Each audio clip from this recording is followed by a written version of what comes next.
Ngayon ay ipapakita namin ang paggalang sa mga katanda, magulang at otoridad.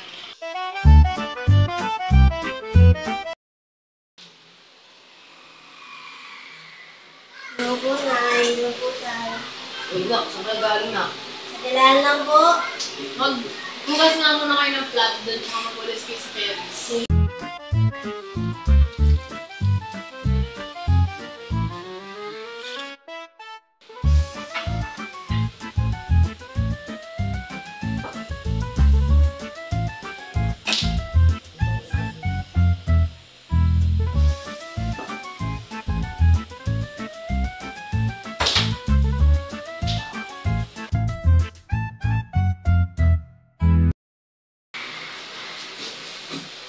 Hello, Arnold. Si Tatay nahihirapan. Tara, tulungan natin.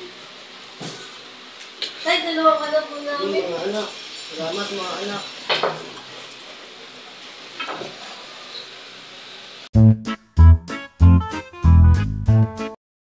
Uy, nag-iinom. Ano na pa umagal sila?